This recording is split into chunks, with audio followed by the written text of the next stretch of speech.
Bago po natin umpisa ang ating parambahan, samahan niyo ako sa ating panalangin.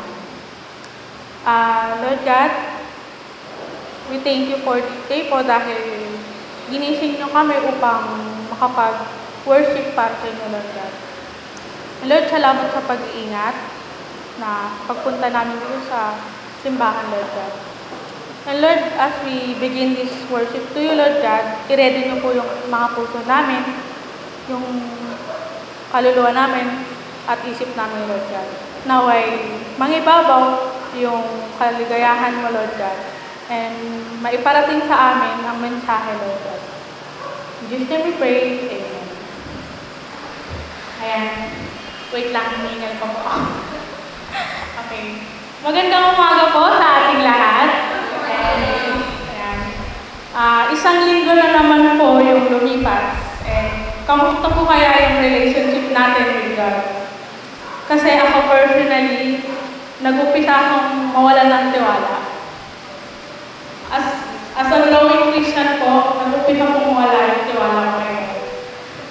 And nakikita ko kasi, bakit? Kasi nakikita ko na kung paano niya itrato or paano niya wait lang. Kasi nakita ko na may mga matatagal ng Christian or let's say matured Christian na nagtitiwala sa Kanya, pero nakita ko binigusan ni God. And syempre ako, yung nakita ko binigusan, napatanong ako kay Aki, may God ba talaga? Kasi napansin ko na mas napapaboran yung mga hindi believer kaysa sa mga believer. Bakit mas nahihirapan yung mga believer? Pero ayun nga, yung feel ko na papabayaan. And ang masasabi ko na lang, Lord, ba't naman ganon? Siyempre, as a Christian na pinapangunahan ng Diyos, as day pass by, pinangunahan ko na naman si God eh. Nag-isip na naman ako ng purpose hindi binigay sa mananampalataya na to, hindi na sa totoo. So as day pass by, na-realize ko na unti-unti pa lang nakaplano. Nakaplano yung ginawa ni God para sa Kanya. And it's a good thing kasi may inaayos lang pala ang Diyos. May need siyang ayusin doon. And siyempre, yung nangyari yun na blines siya, nakinabahan ako. Kasi ang lakas ng loob kong sabihin na wala namang Diyos, hindi naman siya nakikinig. Pero sabi na-open up naman kay Mama. Mama, parang ayaw na namin nakala kay God, hindi siya totoo. Tapos sabi ni Mama, uy, Princess, mag-ingat ka sa sinasabi mo. Totoo, my God. And nagtitiwala, sa kanya ko na pinagkakatiwala lahat.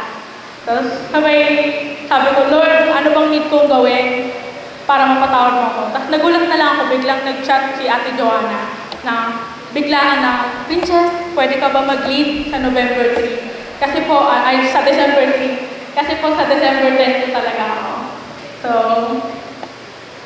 So ayun nga po, sabi ko, Lord, if ito yung way, sige, I will follow.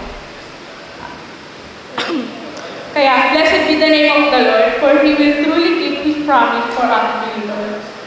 If we feel nauubusan na tayo ng hope, let this be a reminder for us. Sabi nga sa Daniel 12:3, to those who are wise will shine like the brightness of the heaven, and those who lead men into the righteousness, like the stars forever and ever. Tumayo po tayo para bigyan ka ng pabuti.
Lalo na kung ito'y gustong-gusto talaga natin mangyari o maipod. Pero may mga time na hindi ito natutupad, natutuloy.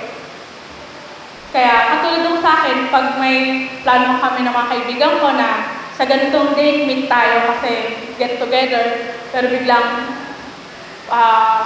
one day before the event namin, biglang atrasan lahat. So magagalit ako. Pero sabi nga, God, may tinuturo sa atin, ba't nangyayari yung mga yun? Yun yung maging patient and kind. Dahil ang lahat ay naayon sa plano ng Diyos.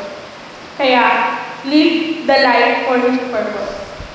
Sabi nga sa Proverbs 19:21, many are the plans in the person's heart, but it is the Lord's purpose that will prevail. Muli po natin sa awit.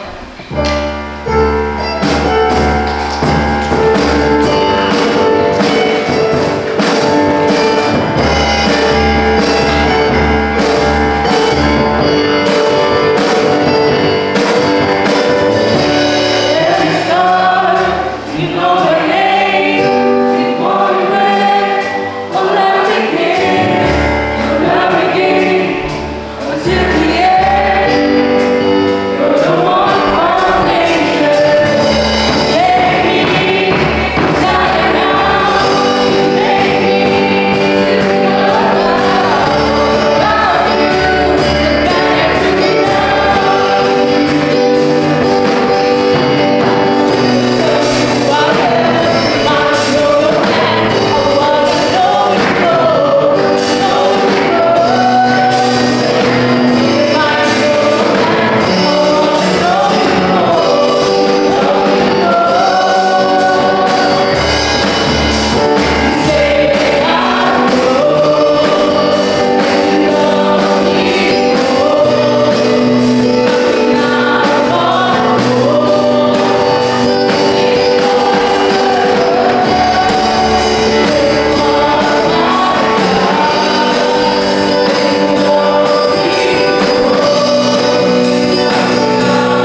masaya ako dahil sa dinami-dami natin, tayo yung mga naging tagasunod niya.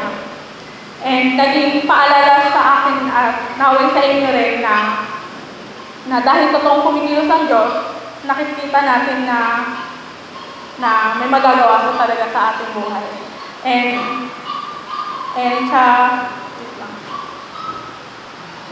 sa maniwala man tayo o hindi, na lagi siyang nandyan para sa atin. Sabi sa Thessalonians 2:13, and we also thank God continually because when you receive the word of God, which you heard from us as a human word, but actually the word of God, which is indeed at work in you who believe. So, patuloy natin sa mga.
pagbigay ko ng prayer, si Totoo.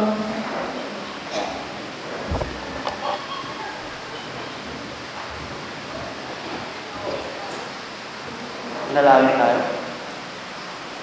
Panginoon, maraming salamat kong muli sa araw na ito na andito kalakasan, pinagkaloob mo sa amin upang kami makarating sa lugar na ito, sama-sama sumamba. Magpasalamat sa iyong kabutihan para sa nakalipas na isang linggo sa iba't ibang bagay na aming pinagdaanan.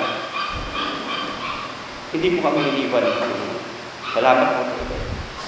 Ganoon din, Lord, salamat sa sakripisyo mo sa amin. Sa biyaya mo na dapat kami ang dadanas ng hirap, sakit, pang-aliwa. Salamat.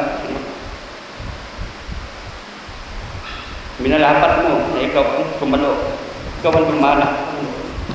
Huwag namin kaming mapahamak. Maraming salamat na puso sa amin. Even sometimes, Panginoon, we are not faithful, but you are still faithful to us, Panginoon. Salamat sa katapatan sa bawat isa, Panginoon, sa amin, Lord. Salamat po, Panginoon. Lord, patuloy po namin tinataas din sa iyo ang lahat ng manggagawa ng aming iglesia, Lord. Hindi kami mananawang panalangin sila, Panginoon. Sa kanilang katapatan, paglilingkod sa iyo, Lord.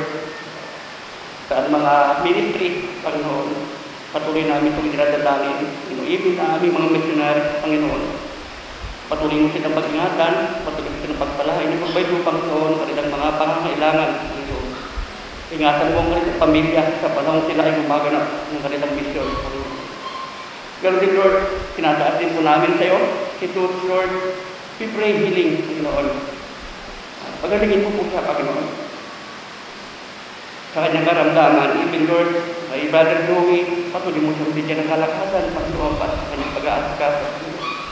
Bigyan mo sila ng kagalakan sa kanilang puso sa panahon. Lalong-lalo na ngayon, Lord, na subada na sila ng pagsubok sa kanilang pisikal na kalusugan. Pag-ingatan mo po sila, Panginoon. Ganun din, Lord, dinadalangin din namin sa iyo. Ang aming mga kapatiran, hindi namin nakasama sa araw na ito. Sa anumang dahilan, Panginoon, dalangin namin, akutin mo sila ng iyong masaganang pagpapala. Extend mo, Panginoon, ang iyong pangyarihang kamay, Panginoon, para sa kapatiran namin, hindi namin nakasama sa araw na ito. Dinadalangin din namin, Panginoon, ng tagapagsalita sa umagang ito na yung gagamitin sa pangunguna ni Brother Glenn Castro, Lord. Patuloy mo sa ingatan, pagpalain, gamitin sa Panginoon, pagpapala sa lahat ng makakarinig ng iyong mga salita sa mamagitan niya. Ganun din, Panginoon, tinataas namin sa iyo ang bawat pamilya ng Lord of Life, Lord. We pray, Lord, tulungan mo kami pagpasok, Panginoon, ng year 2024. Mamunga ang bawat sa amin ng kaluluwa na madadala sa iyong kahanan. Tulungan mo ang bawat sa amin, Panginoon. Maging fruitful, Panginoon. Hindi lang sa pakikinig ng iyong mga salita, hindi lang sa pagbabahagi, maging sa pag-uwin ng mga kaluluwa, Panginoon. Sa mga tao hindi pa nakakilala, tulungan mo kami, Panginoon. Ganun din, Lord, sa preaching ministry, Panginoon, patuloy mo kong padaguin, Panginoon, ang ginagamit mo para magbahagi na yung mga salita, Panginoon. Ingatan mo ang team sa pangunguna ni Brother Ando. Kalingan, Lord, patuloy mong pagyamanin ang kanilang kaalaman sa pagtutulong ng iyong mga salita. At dumadalangin din kami, Panginoon, ng mga bagong preacher na gagamitin mo, Panginoon, para sa gawain ito. Ganun din, Lord, sa music ministry, we pray, Lord, dagdagan mo, Panginoon, ang manggagawa, Panginoon. Dagdagan mo ang musikero, Panginoon. Dagdagan mo ang praise team, Lord. Nangangailangan po, Panginoon, ang aming praise team na karagdagan, Panginoon, magagawa. Karagdagan ng musikero. Tulungan mo ang team, Panginoon. Ganon din po, Panginoon, sa aming ekonomiya, patuloy namin dalangin, Panginoon, ano man yung hirap, ano man yung mga bilihin na tumataas, Panginoon, Lord, isustain mo yung aming mga pangailangan sa bawat araw. Pinagkakatiwala namin sa iyo ang lahat. Ganun din, Lord, ang bansa namin, patuloy mo protektahan, Panginoon, sa bansa, sa mga nambubuli, Panginoon. Kupo, Lord, di magprotekta amin sa aming bansa. Pagpalain mo ang bawat Pilipino, Panginoon. Ganun din, Lord, sa mga kaguluhan ang nangyayari sa Sa iba't ibang bansa, Lord, patuloy namin pinagkakatiwala sa iyo ang lahat ng ito, Panginoon. Ang kaingsan, kapayapaan, Panginoon. Ikaw po, Panginoon, ang magbigay, humipok sa puso, Panginoon. Lumawag na mumuno sa iba't ibang bansa, Panginoon. Para sa pagkakatangang kapayapaan, Lord. Ganun, Lord, nadalangin namin ang kabuuan ng gawain ito, Panginoon. Patuloy mo kami samahan, Panginoon. We invite your presence, Lord, sa aming kalagitnaan, Panginoon. So kung magmuna, pagpalahan mo ang bawat isa, dalangin namin, huwag mong hayaan na lalabas kami, Panginoon, sa iglesia ito. Hindi mo pinagpala na yung mga salita, Panginoon. Patuloy mo kami ingatan, Panginoon, sa lahat ng oras, sa lahat ng pagkakataon, lalo-lalo sa araw nito, Panginoon. Nakakain ang aming spiritual na buhay ng iyong mga salita. Pinagkakatiwala po namin sa iyo ang kabuuan ng gawain ito, Panginoon. Sa pangalan nito, kung aming dalangin. Amen.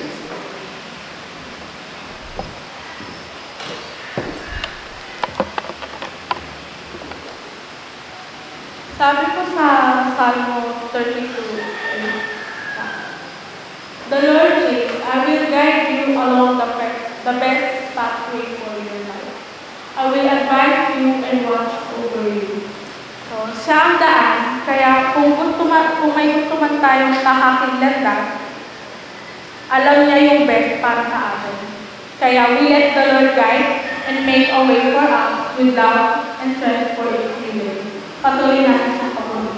Magsitayo po tayo.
maging prayer sa ating mga puso, kaluluwa at isipan.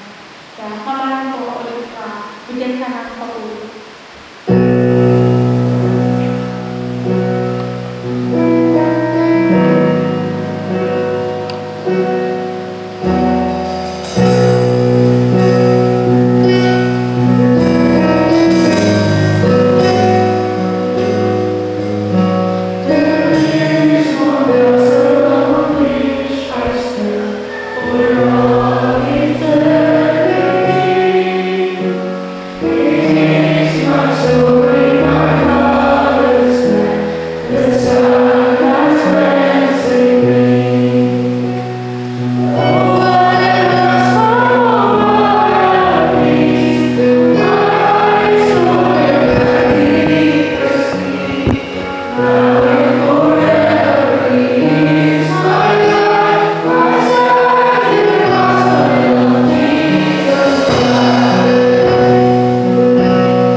naway sa aming mapapakinggang salita ay maging aplikasyon nito sa aming buhay at sa susunod na malingkong mangyari. Diyos, we pray. Magsimpo na po tayo na. Makinig na po tayo sa mensahe na yan.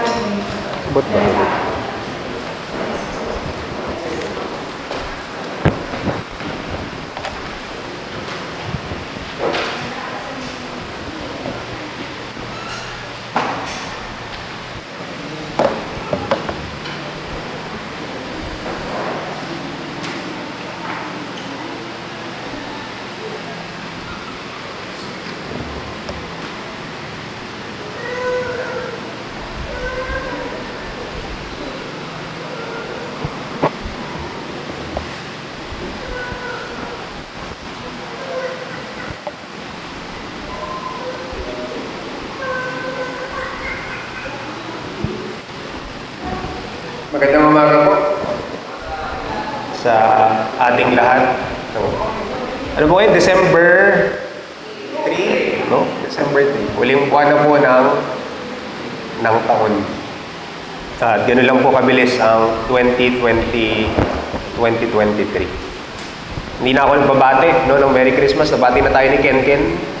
Si Ken palagi ang unang bumabati sa atin ng Merry Christmas. Sino po sa atin ang nagkaroon na ng violation dahil sa paglabag sa kahit anong batas, katulad ng traffic law, kahit anong batas, no? Buti may kasama ako. Ha? Oo, ako din. No? Kahit wala po ako sa sakyan, may 2 beses na nahuli ako for jaywalking. Nagtatrabaho pa ako sa ABS-CBN at dahil mahuhuli na ako sa trabaho, instead na gumamit ako ng overpass, ay dumaan ako sa ilalim ng tulay. At dahil merong enforcer, nahuli ako. At nakakahiya po, hindi lang 1 beses nangyari. No? 2 beses nangyari. Kaya hindi nyo na po makakalimutan. No? Si Kuya Lem, merong 2 jaywalking violation. So ginawa ko, binigyan ako ng ticket, sumama ako sa enforcer, tapos nagbigay siya ng lecture sa amin. No, nagbigay siya ng lecture sa amin. Pero kapansin-pansin po, kapuna-puna, no, yung attitude na meron tayo sa ating batas, so, sa mga rules. Minsan gusto natin, lalo na kung mabuti o ina-affirm nito yung dapat nitong gawin sa ating lipunan na maging mapayapa, maging maayos. No? Pero mabilis magbago kung tayo na mismo yung concern. No? Ang initial reaction ko, bakit naman may gano'n na violation? Wala namang masyadong sasakyan, pwede naman talagang dumaan. No? Pwede magbago yung attitude natin kung pabor sa atin yung batas o hindi pabor sa atin. At minsan malungkot po, kahit po ang batas ay pwedeng magamit para sa kasamaan. Kung titingnan natin yung profile ng mga nakakulong sa ating mga correctional facility, hindi lahat sa kanila ay talagang guilty. Tama? No? Meron mga nasa death row or death penalty even na mali yung paratang kaya nandun sila. At ganun po yung sitwasyon kung magagamit ng mali yung batas na ating ipinapatupad. Pero po yung pag-aaralan natin mula sa aklat ng Galatians ngayong umaga. No?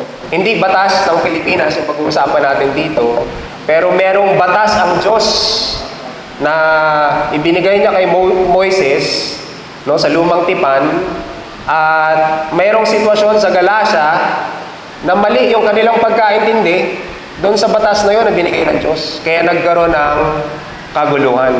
So bago natin basahin mamaya yung Galatians chapter 3 verses 19 hanggang 25, magbigay lang po ako ng mabilis na background, no?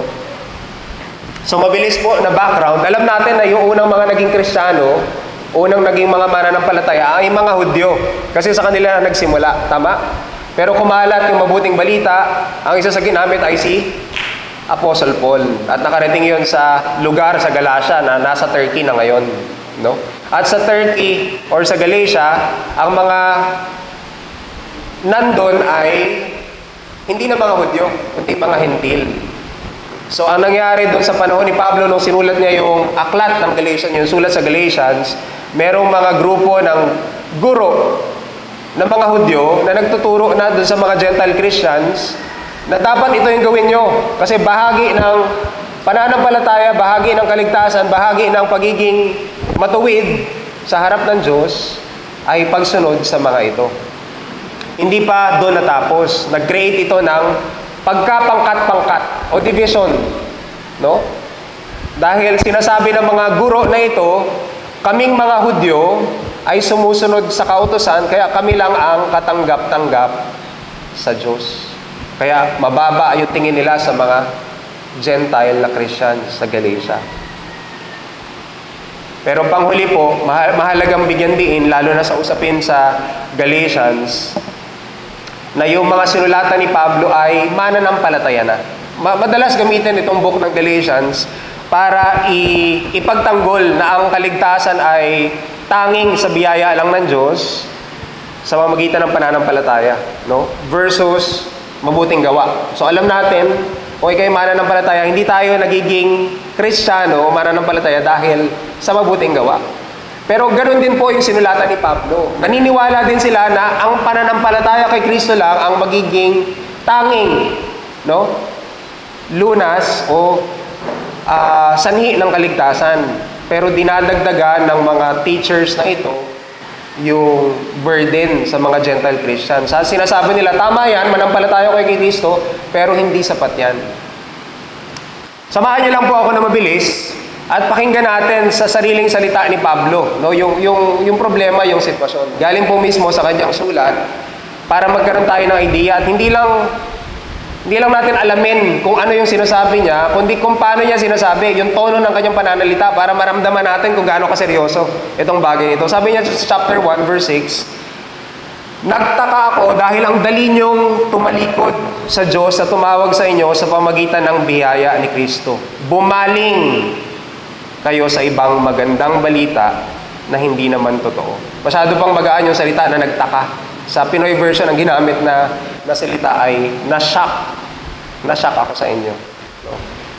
Chapter 2, verse 16. Ang sabi niya, ito yung nature nung false gospel.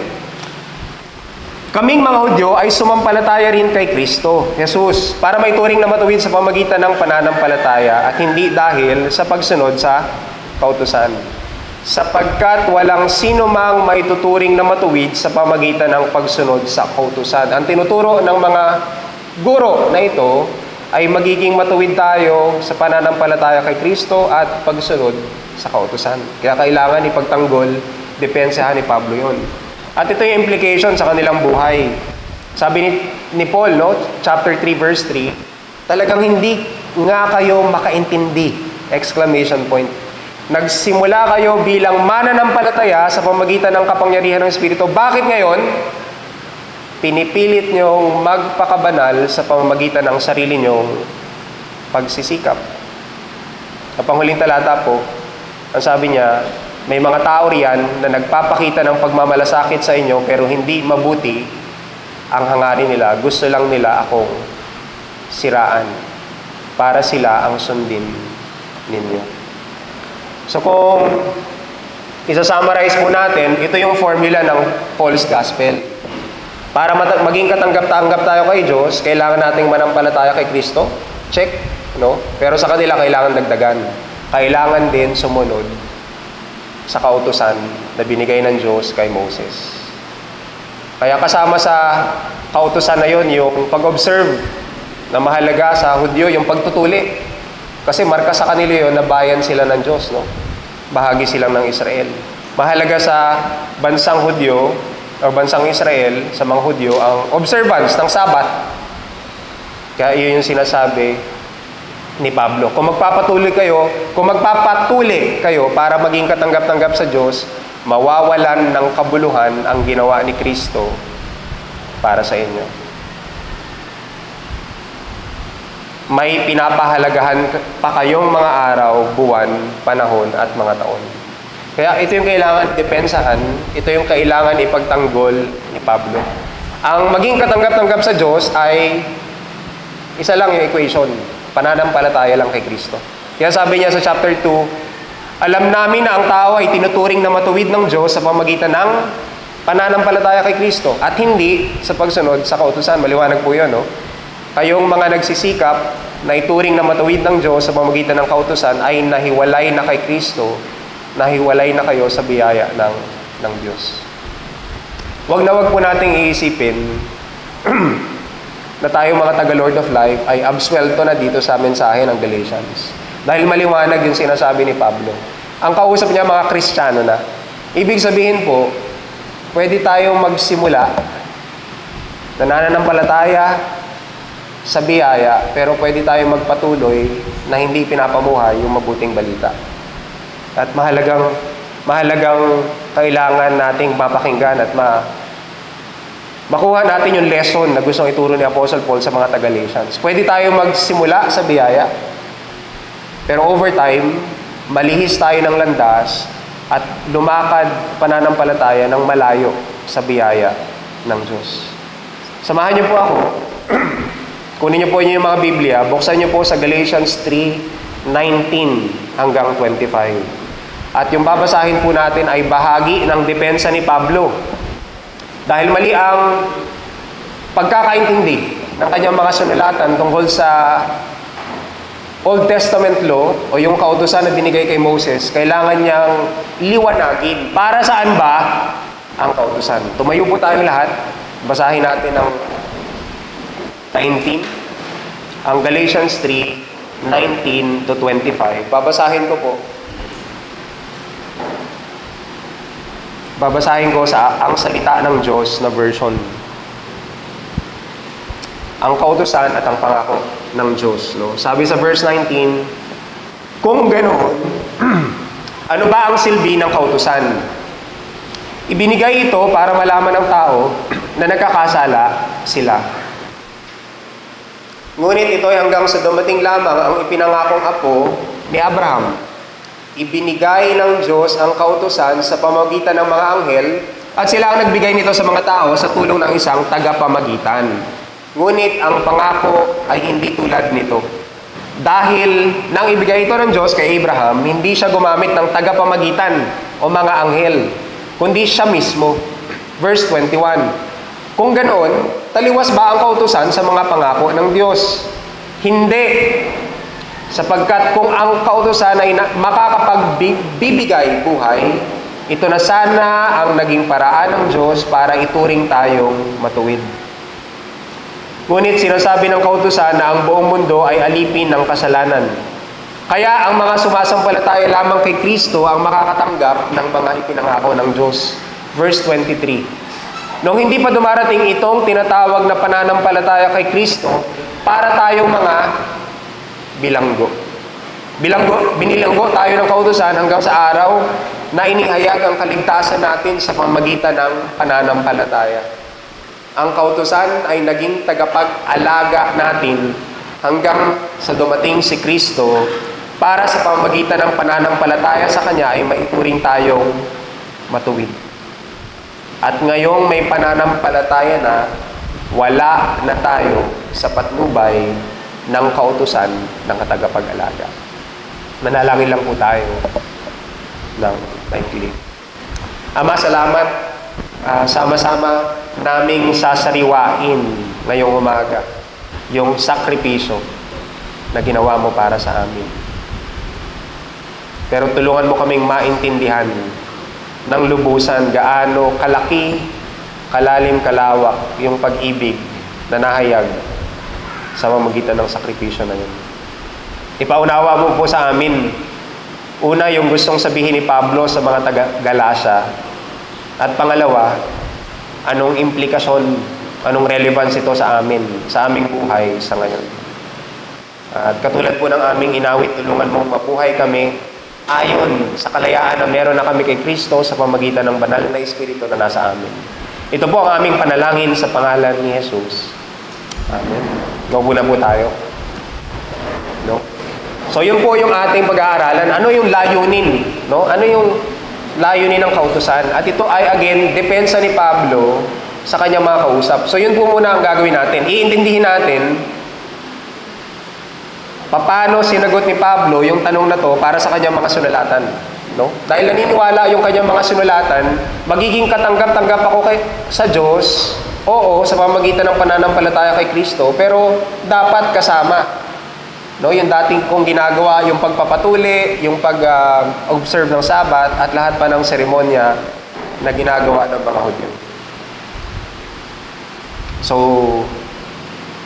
simulan po natin. Una, layunin ng kautusan, no? The law was given to tell people about their sins. Hindi na kailangan ng malalim na paliwanag. Ang sabi sa NLT, it was given alongside the promise to show people their sins. O so sa salita ng Diyos, ibinigay ito para malaman ng tao na nagkakasala sila.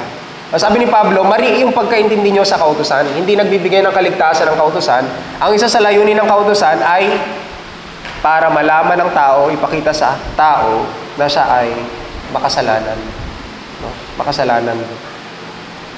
Kung wala pong speed limit sign sa Commonwealth, na 60 kilometers per hour, no? Alam ba natin na nag-overspeed tayo sa Commonwealth? Hindi natin malalaman kung walang signage na nandun. Ganon din po yung function ng kautusan sa buhay ng mga sinulatan ni Pablo. Sabi niya, kaya nyo nalaman na kayo ay nagkasala dahil sa kautusan. Sa English version po, hindi lang sin yung ginamit na salita, kundi transgression. Ang salita na transgression ay technical na legal term. Ibig sabihin, guilty ka, sabi ni Pablo, meron kang nilabag na batas. At ang batas na yon ay batas ng Diyos. Kung harap ka sa korte niya, ang ipapataw sa iyo na sentensya ay guilty. No? Dahil lumabag ka sa kanyang batas. At sabi ni Pablo, yun yung function ng kautusan. Kaya ang sabi niya po sa Romans 3:20, no, sa isa niyang sulat, ipinapakita ng kautusan sa tao na makasalanan siya.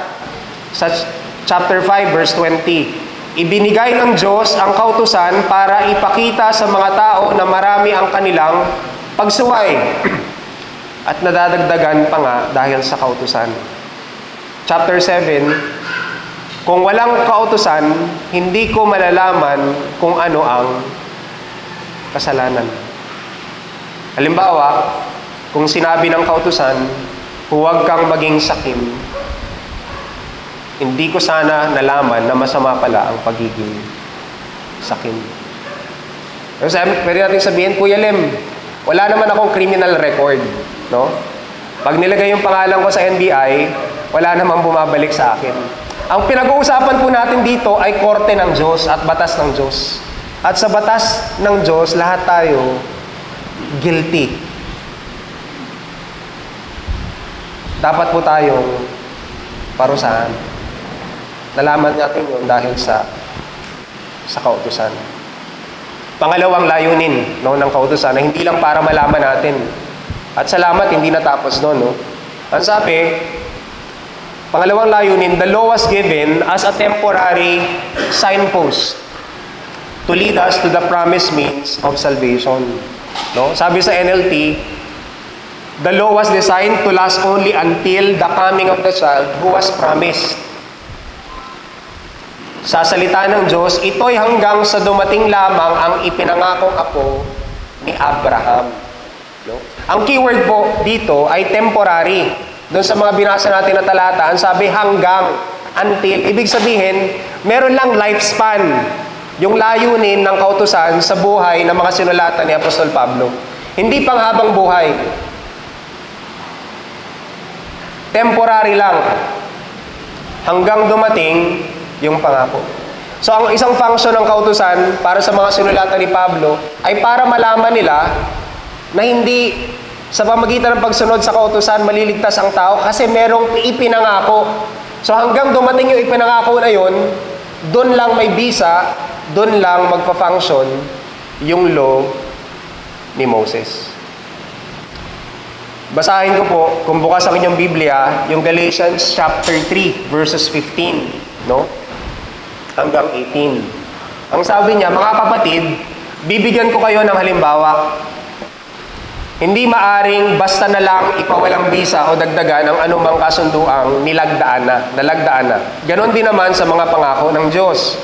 Ang sabi niya po sa verse 16, ngayon nangako ang Diyos kay Abraham at sa kanyang salinlahi. Hindi niya sinabi sa mga apo mo, ang sabi niya kay Abraham,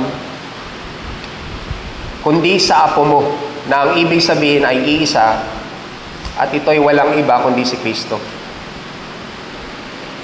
Verse 17. Ito ang ibig kong sabihin, sabi ni Pablo. May kasundo ang ginawa ang Diyos kay Abraham at ipinangako niyang tutuparin ito. Ang pangakong ito ay ibinigay niya 430 taon bago dumating ang kautusan. Kaya ang pangakong iyon ay hindi mapapawalang bisa o mapapawalang saysay ng kautusan. Sapagkat kung matatanggap natin ang pagpapala sa pamagitan ng pagsunod sa kautusan, walang kabuluhan ang pangako ng Diyos kay Abraham. Ngunit ang totoo, ibinigay ng Diyos ang pagpapala bilang pagtupad sa pangako niya. Ang sinasamba ng mga guro na nagtuturo sa Galatia, dapat niyong sundin din ang kautusan. Bahagi ito ng pagiging katanggap-tanggap, pagiging matuwid sa mata ng Diyos. Pero sabi ni Pablo, hindi yan yung punto. Hindi yan yung function ng kautusan. Nalimutan nyo na ba na mayroong pangakong binigay kay Abraham? At mula sa pangakong ito, dun manggagaling yung ating kaligtasan.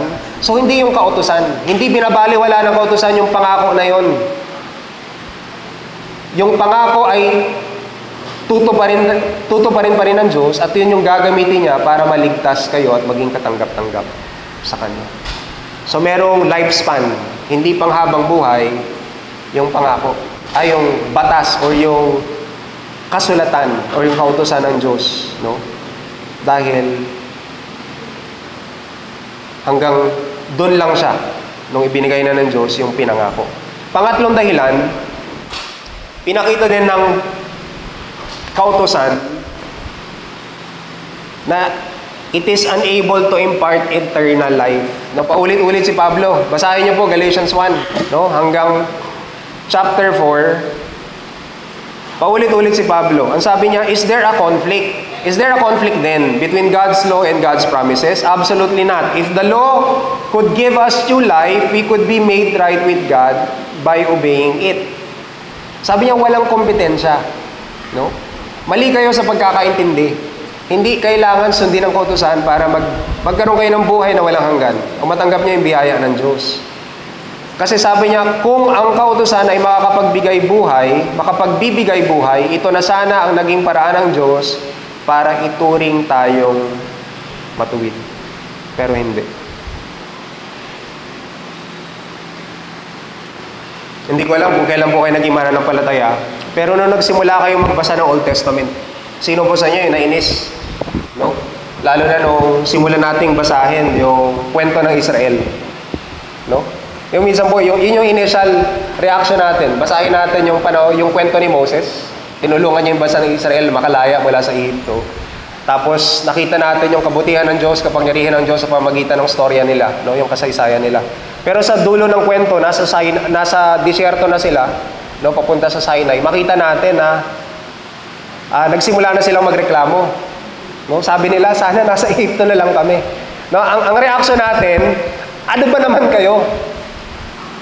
Niligtas kayo ng Diyos, pero ang tigas-tigas pa rin ang ulo nyo. No? Ang tigas-tigas pa rin ang ulo nyo. Ngayon, pwede nating ihiwalay yung ating sarili pag binabasa natin yung Old Testament. Dahil, oo nga naman, bansang Israel yung binabanggit yun. Pero mga kapatid, ang storya ng Israel ay storya natin, no? Ng bawat isa sa atin. Dahil lahat tayo ay binigyan ng kapahayagan ng kaloob. Alam natin ang tama at mali.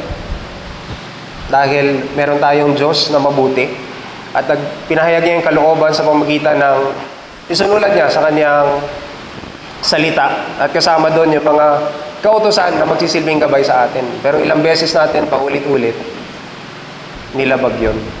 Pinakita sa kasaysayan ng Israel na hindi nila kayang sundin ang kautusan. Kaya sa dulo ng Deuteronomy, sabi niya, darating ang punto Itatakwil nyo ang Diyos, hihingi kayo ng hari para maghari sa inyo.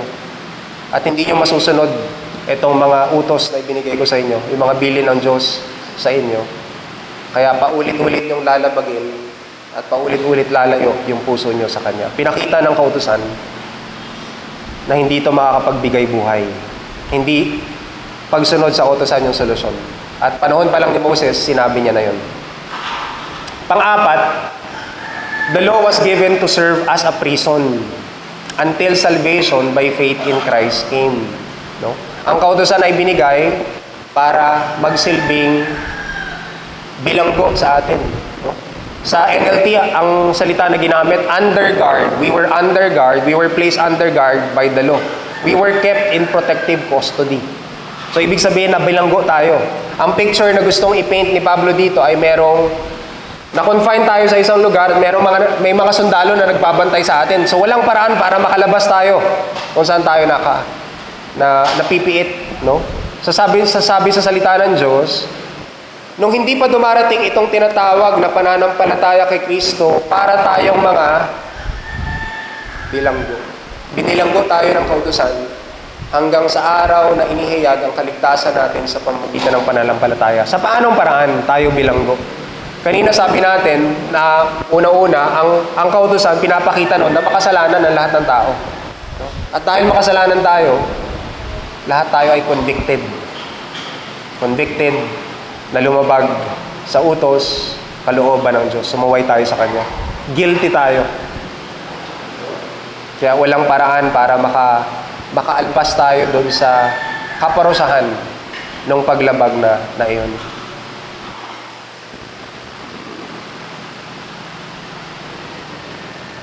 Wala tayong takas. No? Nasa atin ang guilt, nararamdaman natin yon. Alam natin na nilabag natin ang Diyos dahil sa kautusan. At ang isang epekto nun sa atin, yung mabigat na pasanin, naramdam natin, no? Alam natin na nagkasala tayo. At bilanggo tayo nun hanggang dumating si Kristo.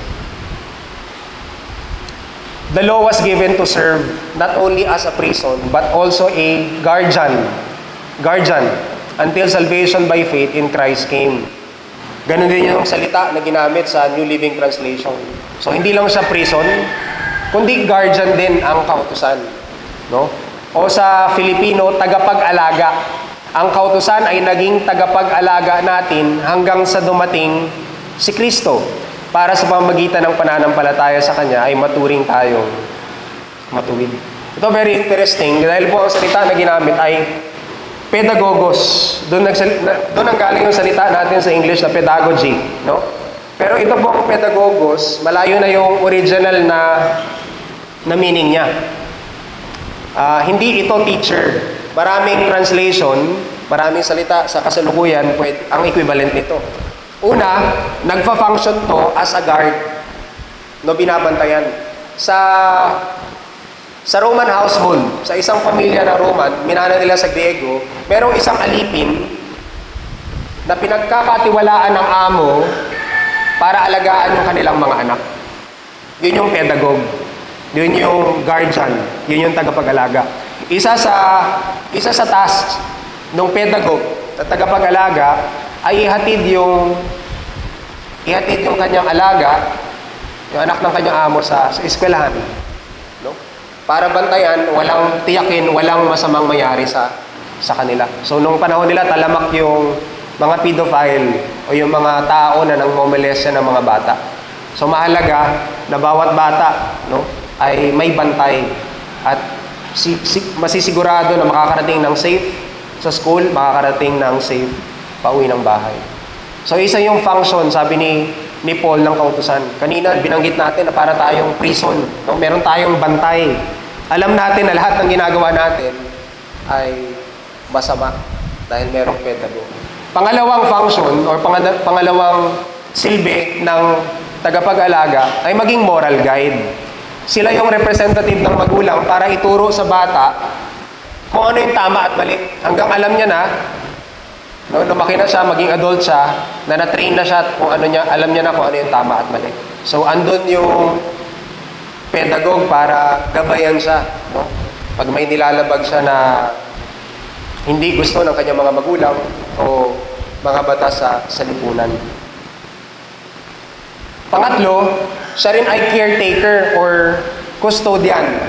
Meron limit yung kanyang trabaho. Usually, nagsisimula 6 years old, sa kanila inahabilin. No?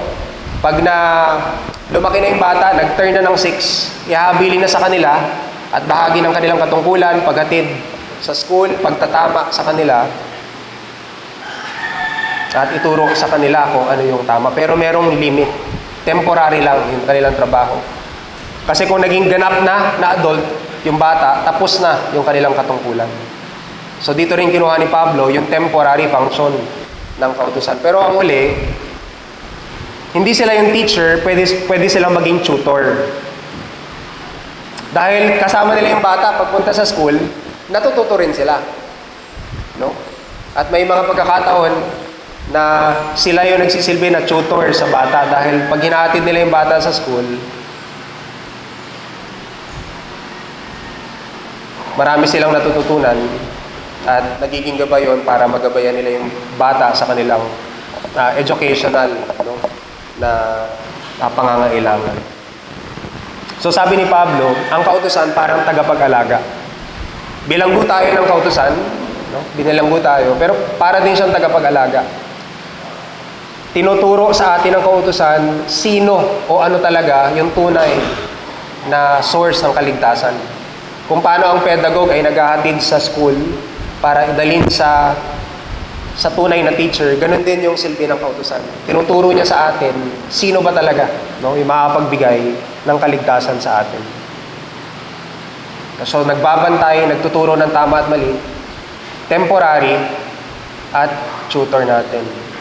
Pero kapansin-pansin po, at dito tayo matatapos, sa verse 25, ang sabi ni Paul sa mga sinulatan niya, the law was given only until it has served its purpose.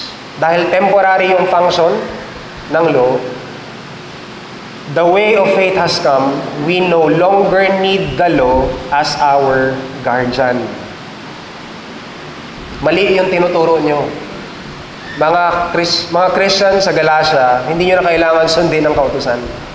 Kasi dumating na yung pinangako ng Diyos na pinakahihintay natin. No, sabi niya sa salita ng Diyos, ngayong may pananampalataya na wala na tayo sa patnubay ng kautusan na tagapag-alaga. At ang magandang balita po, buksan niyo sa chapter 3, verse 26, no, ng inyong Bible. Ang sabi po dyan, hanggang 29, kayong lahat ay mga anak ng Diyos dahil sa pananampalataya nyo kay Kristo. Yung pagiging anak nyo ng Diyos ay hindi dahil sumunod kayo sa kautusan, kundi dahil nangako ang Diyos, tinupad niya yon, at sa pamagitan ng pananampalataya, naging anak niya kayo. So sabi niya sa 27, sapagkat binautismohan kayo sa pakikipag-isa nyo kay Kristo, ay namumuhay kayong katulad niya. Chapter 4, no? Inulit muli ni Pablo, ginamit niya ulit yung salita na pedagogue. Ang sabi niya, chapter 4, verse 1, habang bata pa ang tagapagmana, wala siyang ipinagkaiba sa mga alipin kahit kanya ang lahat ng ari-arian. At ganoon tayo lahat nung wala pa si Kristo. Itinatagubilin siya sa mga taong nag-aalaga sa kanya, verse 2, at namamahala ng mga ari-arian niya hanggang sa araw na itinakda ng kanyang ama. Ganon din naman ang kalagayan natin bago dumating si Kristo. Inalipin tayo ng mga panuntunan ng mundong ito, ngunit nang dumating na ang takdang panahon, isinugo ng Diyos ang kanyang anak sa mundo. Verse 6, at dahil mga anak na tayo ngayon ng Diyos, isinugo ng Diyos ang Espiritu ng kanyang anak sa ating puso. Kaya makakatawag na tayo sa Kanya ng Ama. Hindi na tayo mga alipin, kundi mga anak. At kung mga anak na tayo ng Diyos, tagapagmana rin tayo ng mga pangako niya.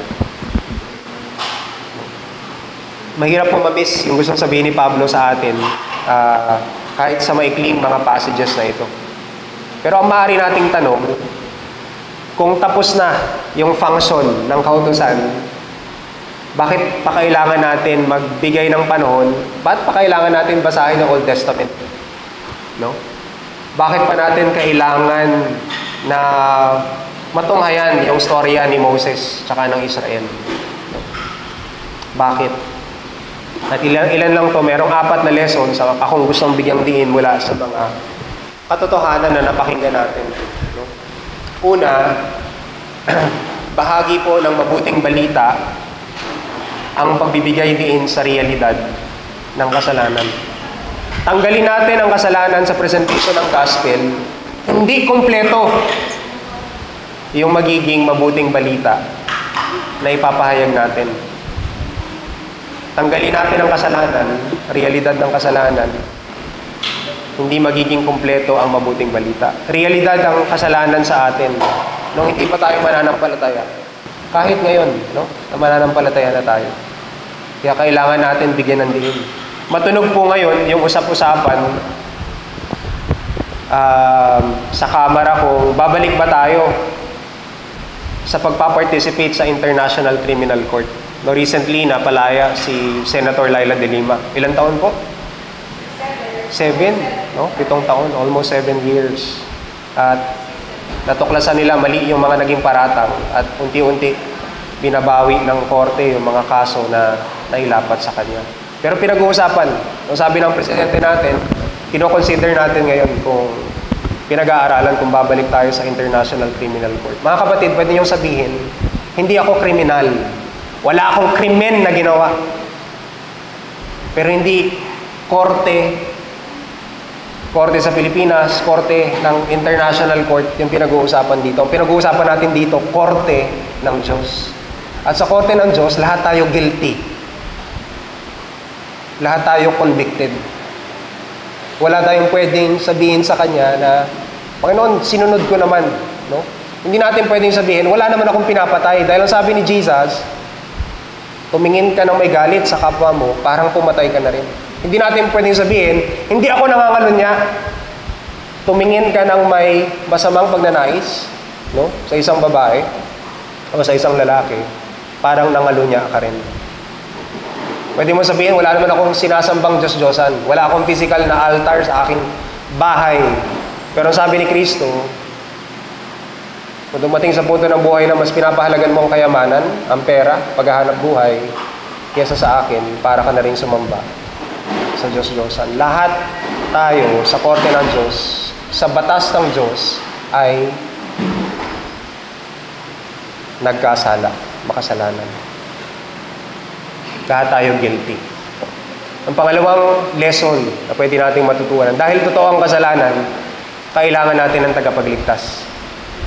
Walang ibang paraan, no? Bilanggo tayo, ang sabi ni Pablo. Walang ibang paraan kundi may magligtas sa akin. Yung kinanta natin kanina, yung pinaawit ni Nika, ang sabi doon, there is one gospel on which I stand. No? This is my story, my Father's plan, the Son has rescued me. No? At hindi magbabago na ang lunas sa ating kalunos-lunos na kalagayan ay yung ibinigay niyang kaisa-isa niyang anak para sa atin. Wala na pong ibang paraan. Natutunan ko ng college, pero ang sabi nung tinuruan kami paano ibahagi yung mabuting balita, na tumatak talaga sa akin, ang sabi, the heart of the problem is the problem of the heart. The heart of the problem is the problem of the heart. Kung titingnan po natin lahat ng problema na meron tayo sa mundo ngayon, no? Yung gera ng Ukraine at Russia, gera ng Israel at Hamas, at kahit yung degradation na nangyari sa ating environment, ang susi ng lahat ng yun ay kasalanan. Dahil may mga sakim na tao, dahil sa greed, uhaw sa kapangyarihan, uhaw sa posisyon, uhaw sa kayamanan, at lahat po ng yun ay dahil sa realidad ng kasalanan. Wala na yung ibang lunas, kundi kailangan nating lahat si Kristo. The heart of the problem is the problem of the heart. Pang-apat po, naligtas tayo sa pananampalataya sa biyayang ipinangako ng Diyos. kailangan natin ng tagapagligtas. Ipinadala yung tagapagligtas na yun katulad ng kanyang pinangako. Pero maliligtas lamang tayo sa pamamagitan ng pananampalataya. Yun yung sandigan ng ating pananampalataya bilang mga evangelical Christian o mga protestante. Naligtas tayo by faith alone, in Christ alone, by grace alone. Dahil lang sa biyaya ng Diyos sa pamamagitan ni Kristo. At yun yung ating pananampalataya. At panghuli po, panghuling lesson.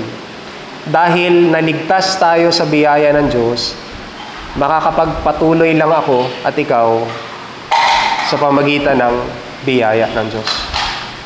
Makapagpatuloy lang tayo sa buhay, pananampalataya, sa pamamagitan ng biyaya, pamamagitan ng biyaya ng Diyos.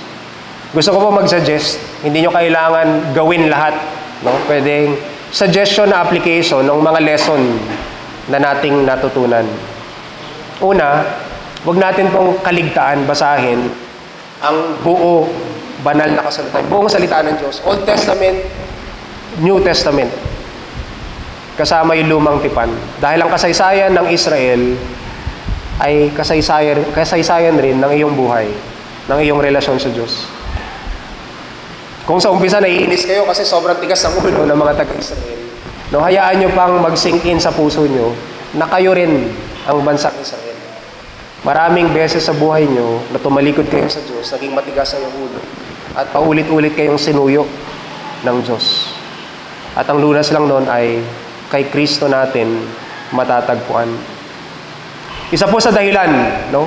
Isa sa intention, kung mapapansin nyo yung preaching calendar natin, New Testament, Old Testament, pareho tayong humuhugot ng mga talata, no? Walang taon, no, na naging New Testament lang tayo. So, palagi may Old Testament, New Testament. Ayun po pagsunod sa sinabi ng Panginoong Jesus. Ang sabi niya sa kanyang mga alagad, teach them to obey everything. Hindi magiging buo yung kaalaman natin tungkol sa Diyos, tungkol sa kanyang kalooban, kundi natin buong babasahin ang Bible. Kung discipler ka, naglilid ka ng Bible study, at sa tingin mo, handa na yung dinidisciple. No? Nabasa niya ng gospel, nakapagsimula na yung pag-aralan yung mga sulat ni Pablo, magandang ma-introduce na siya sa pagbabasa ng Old Testament. At encourage siyang magkaroon ng plano para basahin yung buong Biblia. Noong una ko pong binasa ng buo ang Bible, sabi ko, may sinundan ako na 1-year plan. Kayang tapusin ng isang taon. Hindi ko kaya. No? Lalo na po yung personality ko, no? Yung tumitingin sa detalye. So, inabot ako ng more than 3 years bago ko matapos yung Biblia. Pero basahin po natin.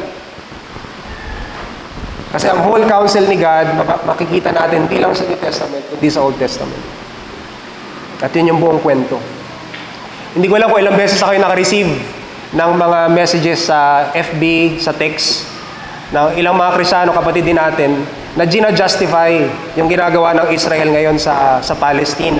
Dahil sabi sa banal na kasulatan, sila yung kinaluguran ng Diyos, pinili ng Diyos sa bansa. Mali po! No? Iba yung Israel ngayon, sa Israel ang sinasabi sa banal na kasulatan. Hindi tungkol sa bansang Israel ang Bible. Ang Bible ay tungkol sa mabuting plano ng Diyos sa buong sangkatauhan. Nagsisimula sa Genesis hanggang sa Revelation. At ang gusto niya, lahat ng manampalataya sa kanyang anak ay maging bahagi ng kanyang bayan, maging bahagi ng kanyang pamilya, may turing niyang mga anak. Pangalawa, no?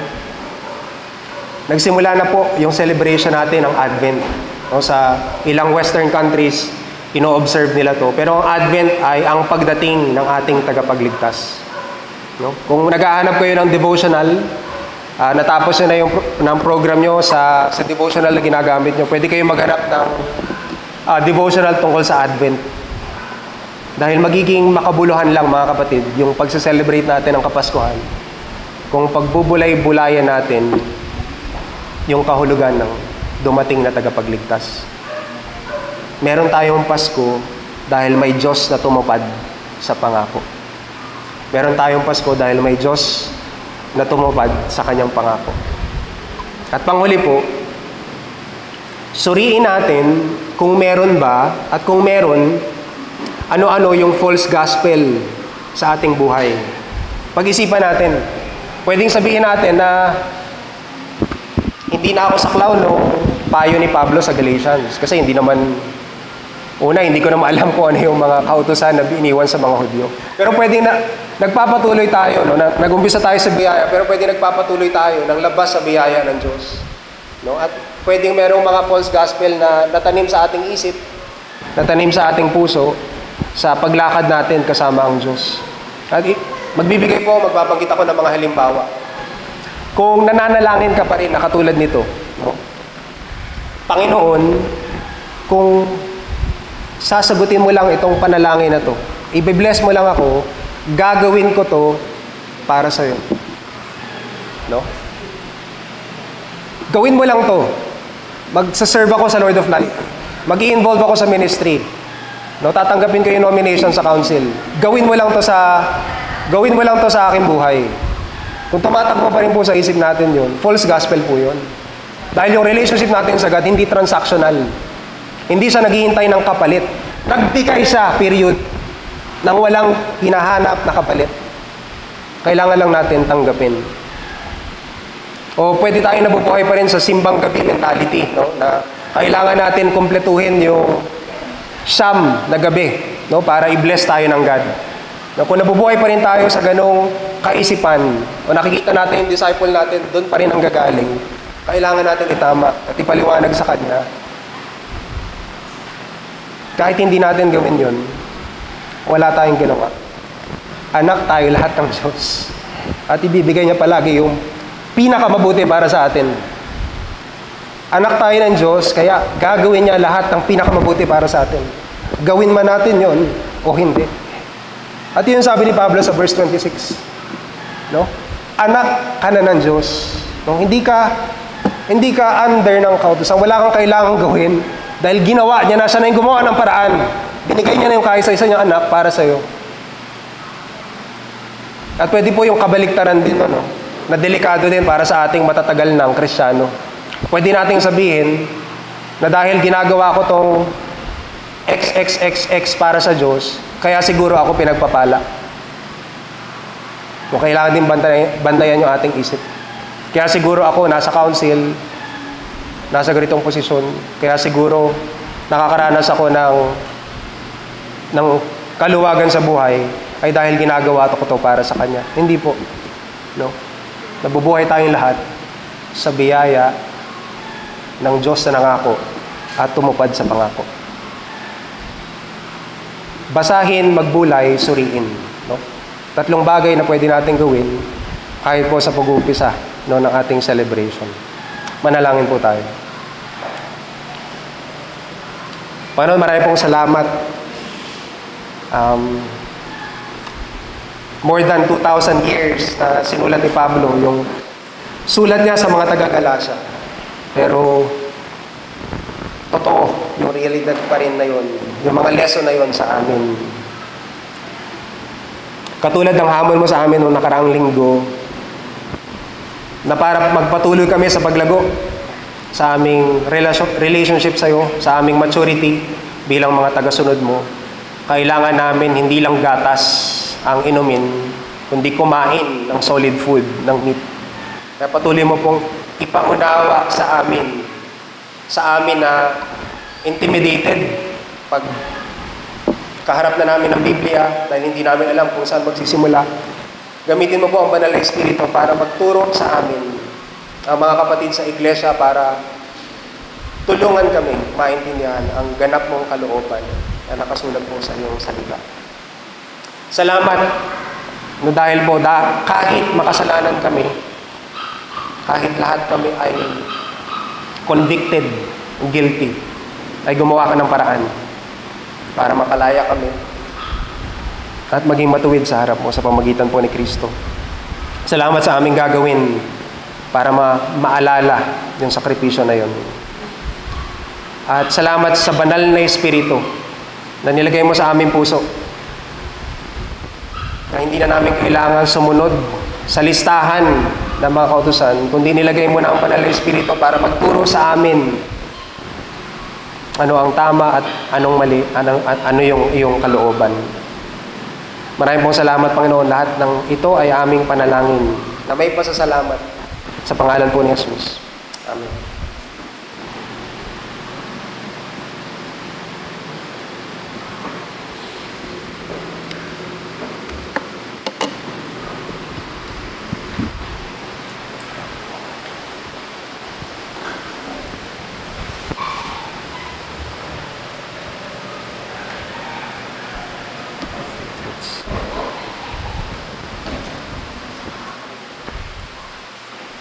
Ang kautusan ay nagpapaalala sa atin kung sino tayo. Ang kautusan ay nagpapaalala sa atin na tayo ang kasalanan. Maganda na may mga paalala sa iba't ibang bahagi ng buhay natin. Kasi tayo ay mga nandito. Ang communion ay isang pag-alala. Ang pag-alala na ito ay inuutos ng Panginoon na gawin natin kasi tayo ay makakalimutan. Sa Israelites, nung sila ay napalaya na sa pagkaalipin mula sa Ehipto, isa sa mga utos ng Diyos sa kanila ay alalahanin yung Passover. Ano ba yung Passover? Yung Passover ay yung gabi na may espiritu dumaan sa buong Ehipto at ang lahat ng firstborn, yung panganay, ay higit din ng espiritu na ito. Subalit sa Israelites ay sinabi ng Panginoon, sa inyong pinto, maglagay ng yung dugo ng tupa. At kung ito ay magdadaanan, hindi papasok ng Espiritu upang tumunin ang iyong pangalan. Nangyari yun sa Ehipto, pero sabi ng Diyos sa Israelites later on, i-celebrate ko ito para maalala na nagkaroon ng Passover yung Espiritu, biyaya na ibigay ng Diyos sa Israelites. Pangalawa, isa pang pinagawa ng Diyos sa kanila, celebration din, yung tinatawag na celebration ng tabernacle. Para alalahanin na nung sila ay nakatawid na sa dagat, nagkaroon ng sila sa desierto. Bahagi yun ng kanilang journey. Bahagi yun ng pagliligtas sa kanila ng Panginoon. Maraming mga celebrations na iniutos ng Diyos sa Israelites na kanilang gawin upang hindi nila makalimutan kung saan sila galing. Galing sila sa pagiging mga alipin at ang Diyos ang nagpalaya sa kanila. Ang communion, kung tayo kasamang gawin, ginagawa nga natin ito once a month lamang. Pero ito ay pagkaalala kung ano ang ginawa ng Panginoon sa Kristo sa atin. At ito ay inutos din niya sa atin kasi tayo ay makakalimutan. Last week, umattend kami ng waksin ng isang kasal sa UP, sa chapter. Nagkaroon ng communion. Pero ito ay hindi sa hindi protestante. Ang sabi ng pare, ito ang katawan ng Kristo, na nagtatatransform kapag tinigil. Sa atin ay hindi. Ang ating pagtanggap sa mga elemento sa communion ay pag-alala kung ano ang ibigay ni Kristo para sa atin. Ang kanyang buhay na nire-represent ng tinapay. At ang kanyang dugo na pinahintulutan niyang pabubok sa krus para malinis tayo sa ating mga kasalanan. At ginawa niya yun once lang. Ang role natin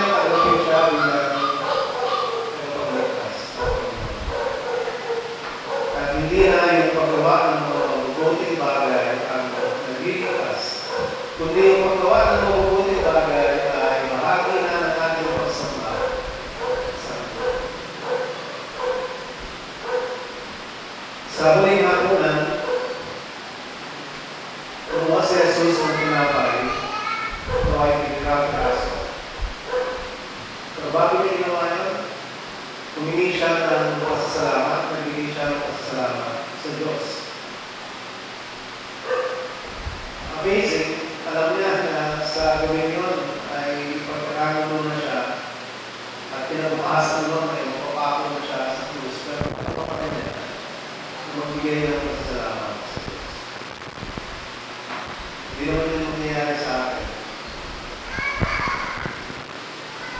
Pero kailangan natin ipagpasalamat ang ginawa ng Panginoon sa Kristo sa atin. Lagi natin alalahanin saan tayo galing bago natin tanggapin si Jesus sa buhay. Lahat tayo ay kasalanan. Nakakaulog, hindi natin mapapalaya ang sarili natin kundi sa pagmamagitan lamang ng Jesus. Kung tinanggap niyo na si Kristo sa buhay niyo, inaaniyahan kayo mga kapatid na makisalo dito sa pag-alaala natin ang huling hapunan. Gumawa tayo ng pila at kunin ng mga evento at bumalik sa ating mga upuan at sabay-sabay natin na gagawin yung pag-alaala sa ginawa ng Panginoon Jesus para sa atin.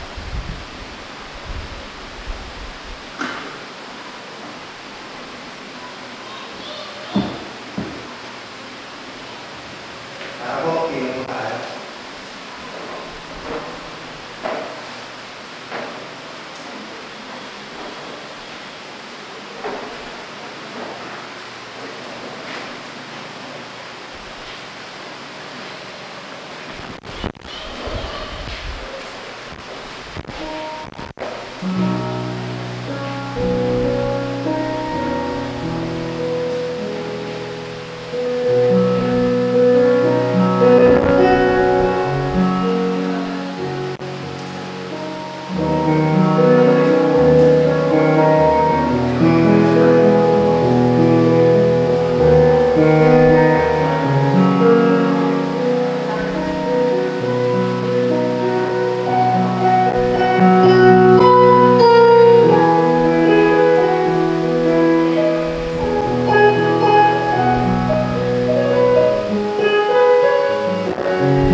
Sabi po sa kasalatan sa 1 Corinthians, the Lord Jesus, on the night he was betrayed, took bread. And when he had given thanks, he broke it and said, "This is my body, which is for you. Do this in remembrance of me."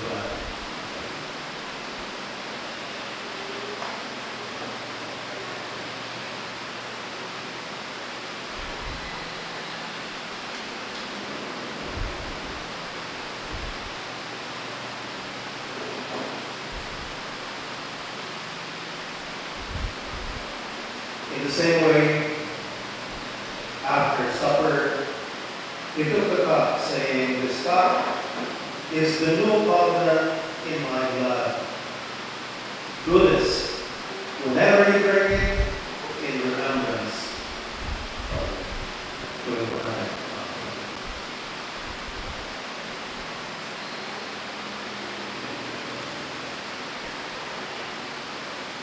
Sabi ko sa verse 1 to 6, patuloy kung sinasa naman na. For whenever you eat this bread and drink this cup, you proclaim the Lord's death until He comes. Maraming tayo. Maraming salamat, Panginoong Jesus, sa iyong ginawa para sa amin na you willingly gave your life for us. And thank you, Father, for the new covenant that you established for us through your Son, Jesus Christ. Panitulutan mo, Panginoon, na mamuhay kami sa ilalim ng iyong biyaya. Mamuhay kami kasama ang banal na Espiritu na binigay mo sa amin upang kami ay makasunod sa iyo ng buo. Salamat sa halimbawang ginawa ni Jesus para sa amin na nagkatawang tao upang may pamita sa amin na ang pamumuhay na hinihingi mo sa amin. To be holy because you are holy ay kaya gawin ng tao dahil ito ay pinamuhay na ni Jesus para sa amin. Salamat sa biyaya. Tulungan mo kami, Panginoon. Kasunod sa iyo sa biyaya. In Jesus' name. Amen.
Parte po ng ating panambahan ang tithe and offering na ililibot po rin sa Hana.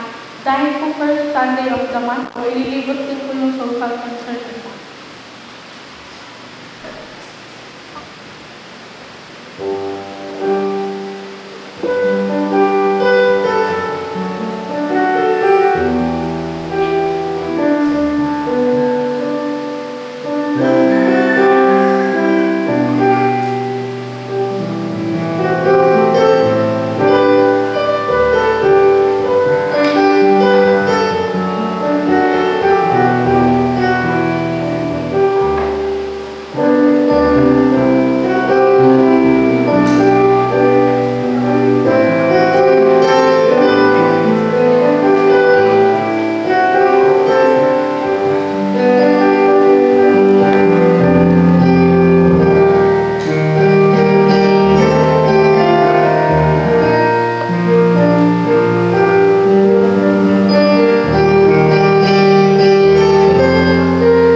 Siupo na po tayo para sa ating announcement. Para po sa ating announcement, sa darating na December 6 sa Wednesday po ay may prayer meeting. And ang facilitator po ay si Tito Mar at si Tita Norma Daya. At sa darating naman po na susunod na linggo, December 10 po, sa Dona Carmen, ang magiging worship leader po ay si Ate Joanna Manini. At ang ating preacher po ay si Joey Tolentino. Ang text po niya ay Exodus 3, 1 and 4 to 7. Ang topic po ay Excuses of Moses. Sa darating po na Radical Christmas Party, ang team po natin ay Purpose and Priority. Tatawag si Angelo. Gaganapin po na sa Lord of Life, Dona Carmen, ang time for 4 p.m. December 10. Dito po, may gift po kami na costume party na Bible character if they were alive ngayon. So, hindi po kinakailangan na old style po. Parang modernize po yung character na i-ano. Kaya inaanyayahan po lahat ng mga kabataan na umattend ng ating Christmas party this coming December. Para naman po sa ating birthday, marami pong mag-birthday ngayon sa ating kalendaryo.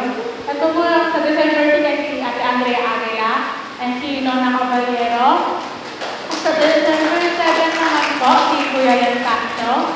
And sa December 8 po, kasama si Kuya Joey Valentino at si Ate Frances Aguila.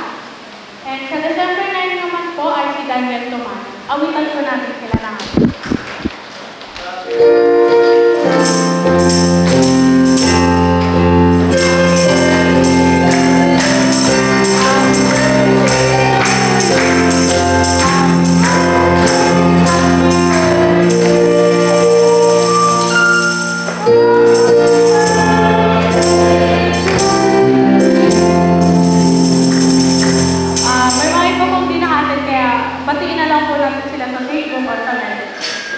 Tawagin ko po si Kuya Len para sa ating parandag na ano. Bago po natin batiin yung mga bisita natin, sa December 9 po, magkakaroon ng Christmas Party Outreach dito sa Dona Carmen.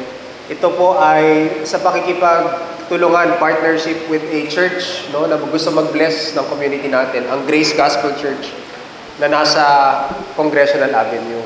So, pupunta po dito yung kanilang youth ministry at mag-hold sila ng Christmas party para sa mga bata dito sa ating community hanggang 70 years old. Ang title po at theme ng Christmas Party Outreach ay Biyaya ng Pasko. So, andito po ako representing din yung Sunday School Ministry dito sa Dona Carmen to invite all of you, hindi lang yung mga teachers, volunteer teachers dito sa DC, kundi lahat tayo. Kung available po kayo na tumulong, kailangan ng usher tsaka mga marshal para sa event po na yun. So ipanalangin po natin, magsisimula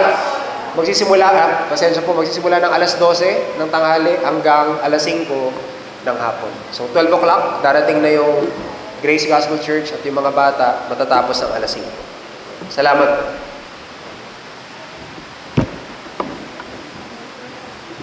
Ayun po, kung may mga first timer po ba, welcome po sa ating Lord of Life Christian Fellowship. Ano pong pangalan?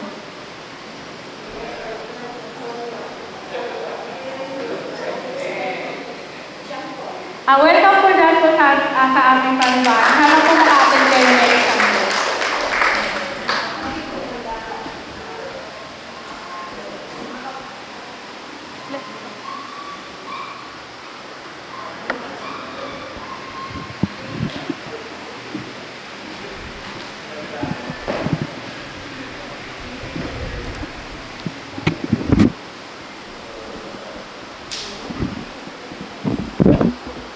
Sa biyaya ng Diyos ang ating kaligtasan, hindi sa mabuting gawa. Ngunit inihanda ng Diyos ang mabuting gawa para sa mga mananampalataya lang.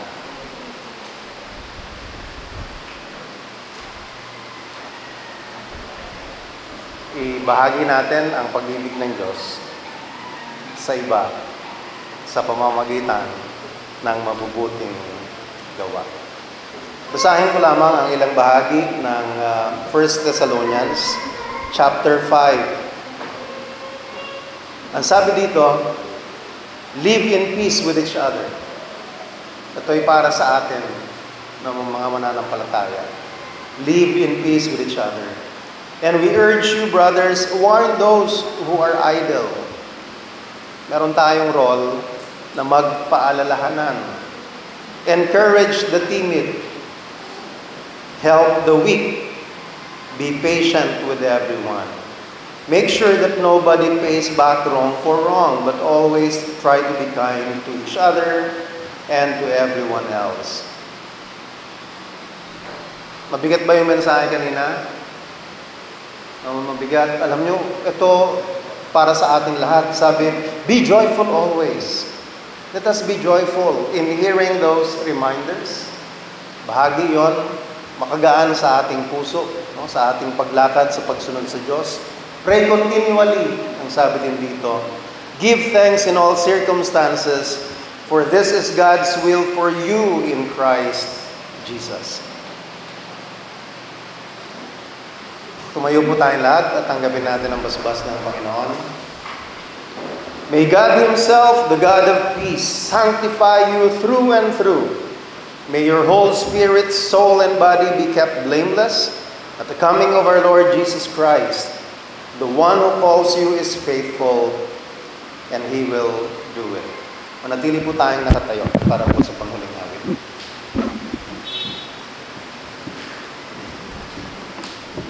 Ayan, napakasarap pong magpuri. Amen po ba? Amen. Sabi nga sa message kanina, patuloy tayong maniwala sa pangako ng Diyos at tumupad ng pangako ng Diyos. Kaya naman para sa ating panghuling awit, awitin natin siya kung may galak at saya.